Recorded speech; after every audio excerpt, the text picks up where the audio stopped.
Stormy seas and lost souls. Who is it? She's dreamt of this before. It's coming.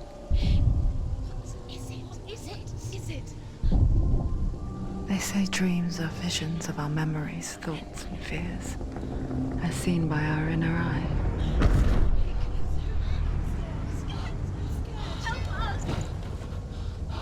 But what if each one of us is always dreaming, even when awake?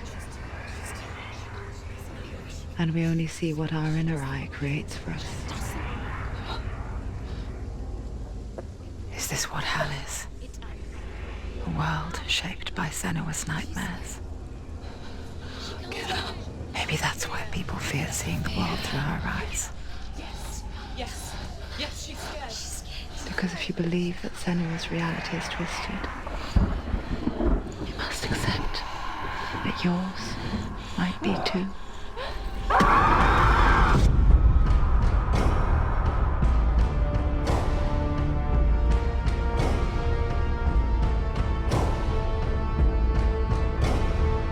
Hellblade: Senua's Sacrifice is a video game about Senua, a Celtic warrior on a vision quest into Viking territory.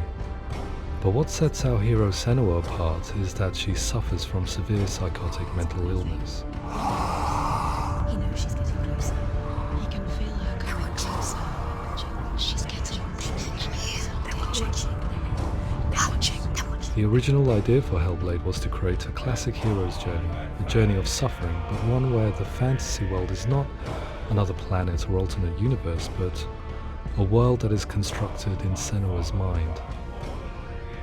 But to do so would mean putting psychotic mental illness at the center of the experience, a subject that is still considered taboo, and a challenge that was both terrifying and exciting in equal measure. In Hellblade, the starting point was a newly discovered Celtic goddess called Senuna in Ashwell, Hertfordshire. When first discovered, her name was thought to be Senua, a name which I liked and kept. I wondered if Senua might have been a Celtic warrior like Boudica who stood up to the Romans. While the Romans had conquered all of Europe, there was a group of Celts up in the furthest reaches of the Roman Empire that could not be conquered, the Picts. And so the Romans built a wall, called Hadrian's Wall, that spans across Britain from sea to sea to keep the Pictish barbarians at bay. The Picts were known for their war paint, painted on with woad, and their matted hair clumped with lime. And so Senua would be a barbarian Pict in this image. What's your name? Senua. I haven't seen you before. I don't leave home much. Oh, Zeno's daughter. I have to go. Wait! Orkney is off the coast of Scotland and was inhabited by the Picts, steeped in history and mystery, and so I made Orkney Senua's home and set the stage for a crisis. In the late 8th century, the first Vikings landed on the Orkney Islands. The population of the Picts crashed thereafter, replaced by the Norsemen of the 9th century. Were they wiped out? We don't know for sure, but it would seem likely given the reputation of the Vikings. The Northmen's brutality is legendary. High-ranking leaders and chieftains of the tribes they conquered were often offered as sacrifice to their gods. The most brutal of these sacrifices was known as the Blood Eagle. I imagine Senua as a young female warrior who returns home from exile to find her partner, Dillion, brutally sacrificed to a Norse god by these hellish warriors from a faraway land. I imagine the horror of this moment and how it would have dragged her deep into mental torment.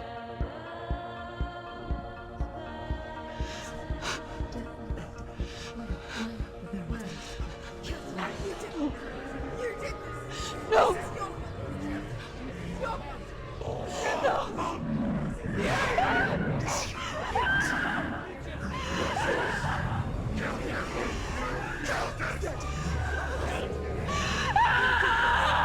I came to learn that the Celts had a sophisticated and nuanced perspective on the nature of mental disorder. One term they used was gelt. A gelt is a man or woman who has been driven mad by a curse, battle trauma, or grief. The gelt would take to a life in the woods in search of penance, punishment, and purgation. And so Senua became a gelt, cursed by darkness, looking for redemption in the wilds.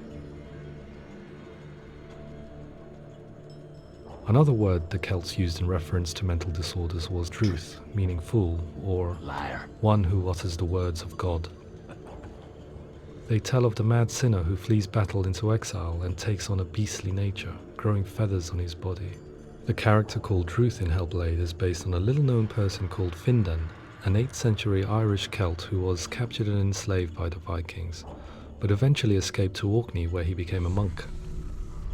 I will tell you my stories of hell, if I may walk with you. Upon meeting Senua, it would be his stories that fuel her quest deep into their world of gods. The Northmen say the world will come to an end.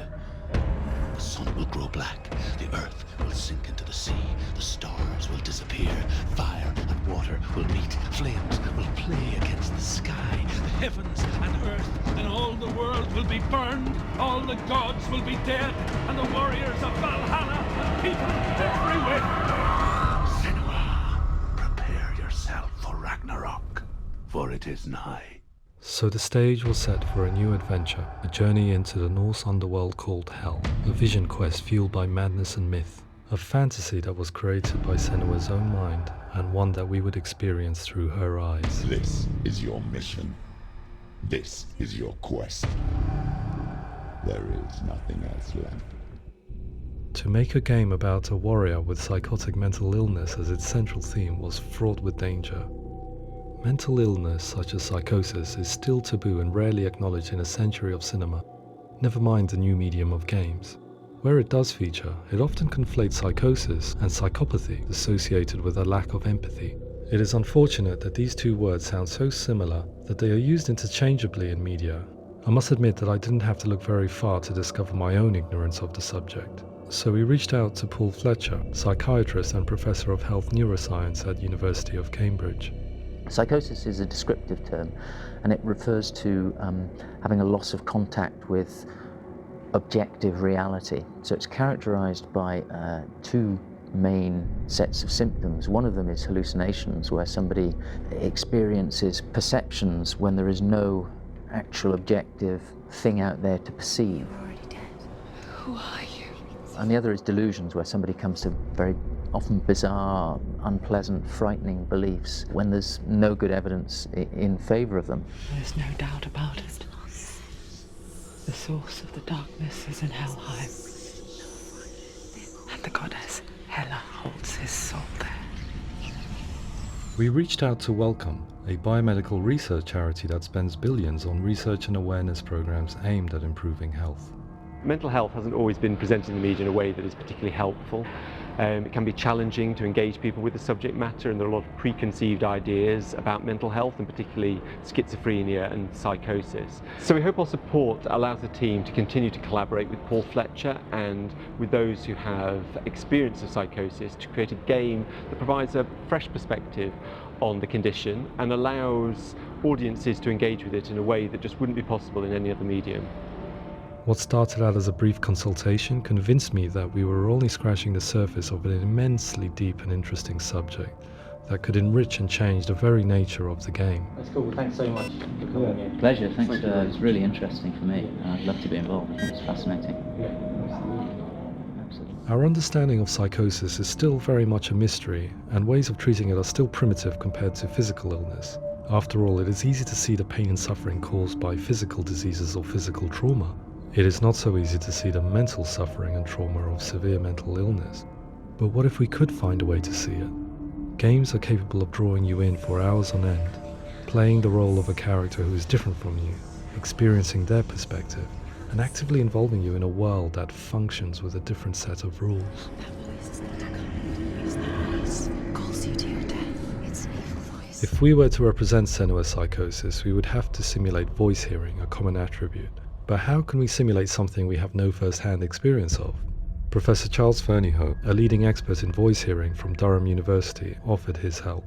Hearing voices is an experience that is usually associated with severe mental illness, and crucially we know that hearing voices is a part of ordinary life for many people who don't meet the criteria for mental illness. Yeah.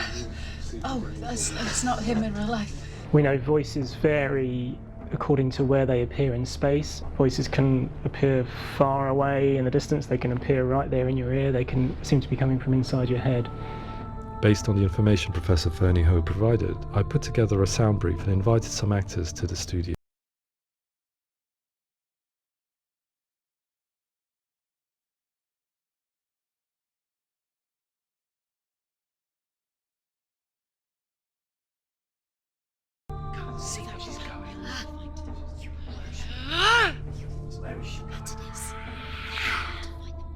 Rachel Waddingham from the Voice Collective came to our studio with two young voice hearers to speak to our team. We talked at length about their experiences and they listened to our tests, giving us feedback on how we could improve on it. Everyone hates her. She's cursed. It's very hard to represent what this experience is like, partly because it's such a personal, intense, emotional experience. It's testament to how Ninja Theory have been listening to what the researchers are saying, but also, crucially, listening to the experts by experience. What they've come up with is so compelling. It's by far the best representation I've heard of what these experiences are like.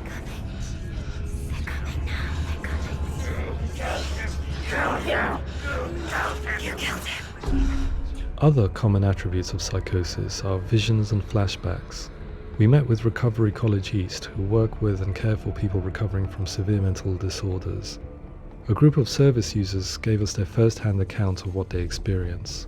Sometimes when the visions or what we're seeing is too much, we become small until eventually we practice don't see anything. The people we spoke to, the stories they told, were fascinating, harrowing and mind-boggling. The reality of what people experienced was vivid, far exceeding what I could possibly have imagined. We went away itching to represent some of these visions and flashbacks in the game. Hands will know my heart is so, love is so far away. Don't you know how I wanna feel deeper? I could never know how you grow, all these days are killing me. Now I see deep in me insanity does unfold. I just wanna feel deeper, deeper. I just wanna feel deeper, deeper.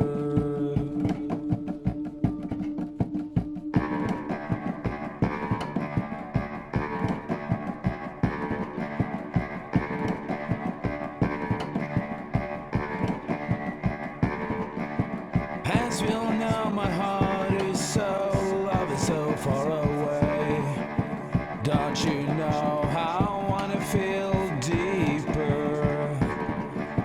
I could never know how you grow, all these days are killing me. Feel like this, read like this, I just wanna live, that's all. I just wanna feel deeper, deeper. I just wanna feel deeper, deeper.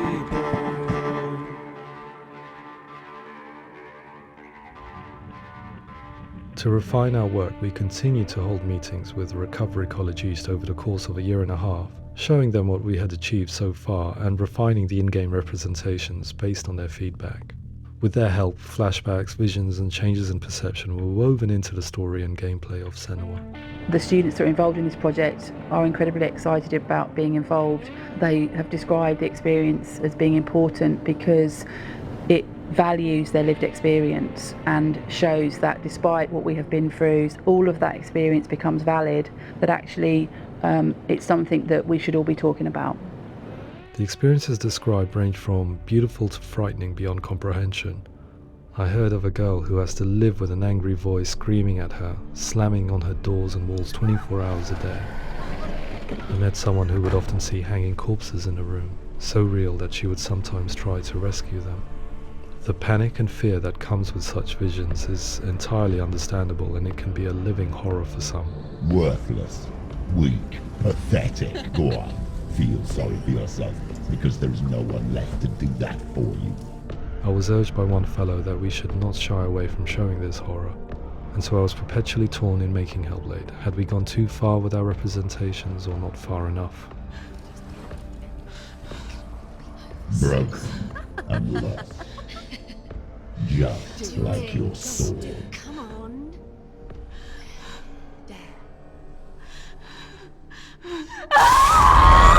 In some ways, voice hearing and visions were the low-hanging fruit, so to speak.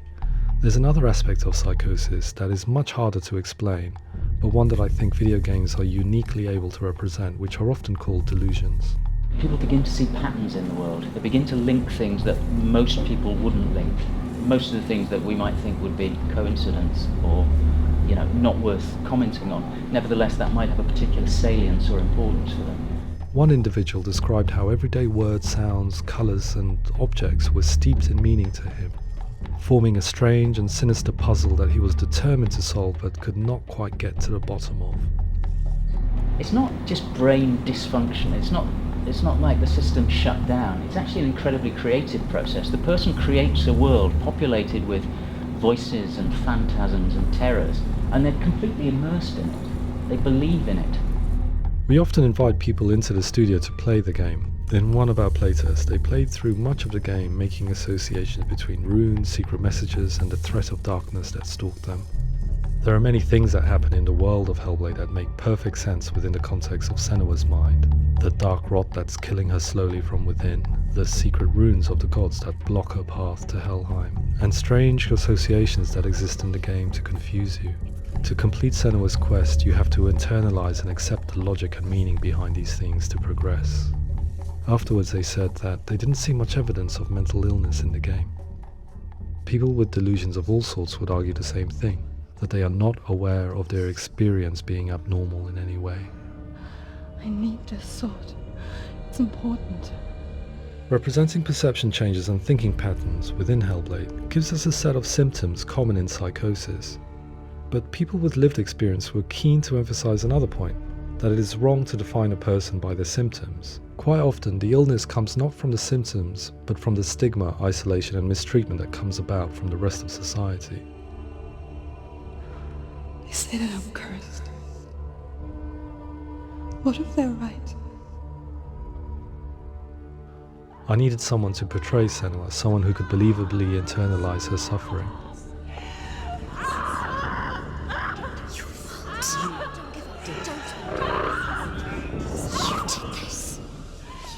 Melina Jurgens, our video editor, had been a stand-in for Senua over a few months while we perfected our motion capture techniques. Without realizing it, she had already auditioned for the role, and I knew her well enough to know that I didn't have to teach her to act, but to relive her own internal pain. As often is the case, those who have suffered mental anguish are never far from us.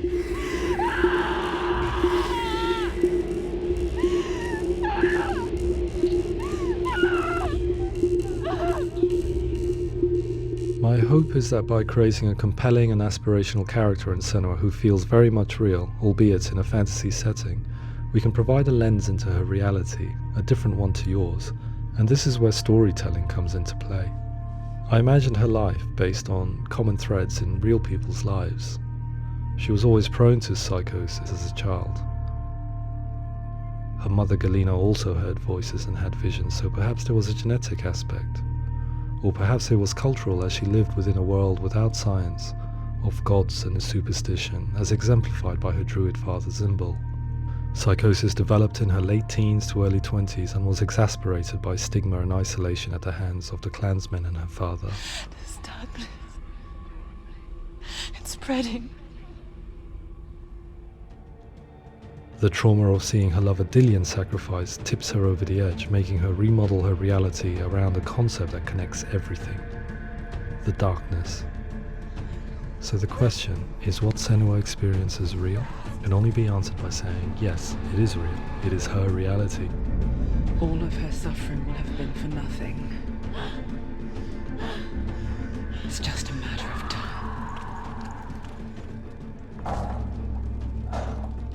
Towards the end of the project, service users and professionals that had collaborated with us were invited to see the near-final game. It was a chance to see if the game had reflected their views or if it had misrepresented them. For me, being involved in especially developing Senua's character has been really important, and being able to bring in my perspective and what I see and what I hear and having that built into the game has been a real privilege. It's gritty and it's meaty, and there are some tough subjects in there that are being tackled with honesty.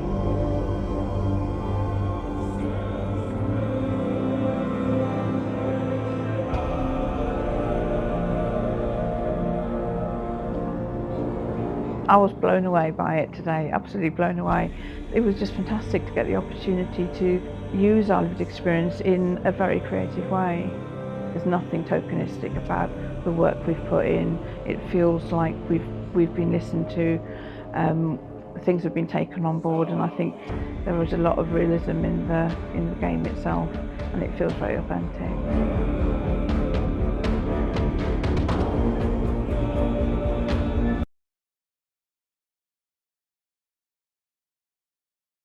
Have those experiences.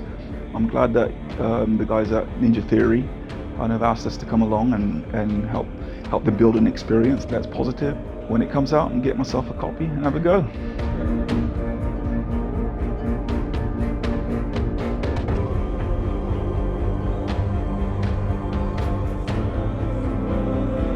I think all the way through I was really inspired by how the conversations have translated into the game in a way that I think I didn't imagine was possible. So wonderful, really wonderful.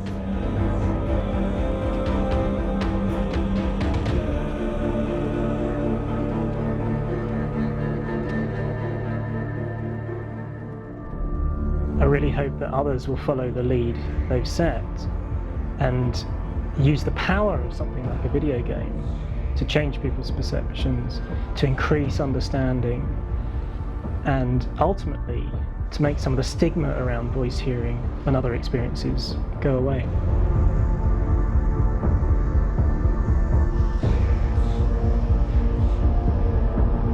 For me, it was really exciting to see something that I explore scientifically being represented so beautifully in a character who's trying to penetrate the mysteries of the environment in which they've been placed, with all of this strange uncertainty and noise and conflicting information that they're getting. I'm very excited by this way of trying to represent mental illness, because I think it actually might be offering us insights that we wouldn't get from pure scientific explorations, and actually giving us quite an empathic view of what it might be like.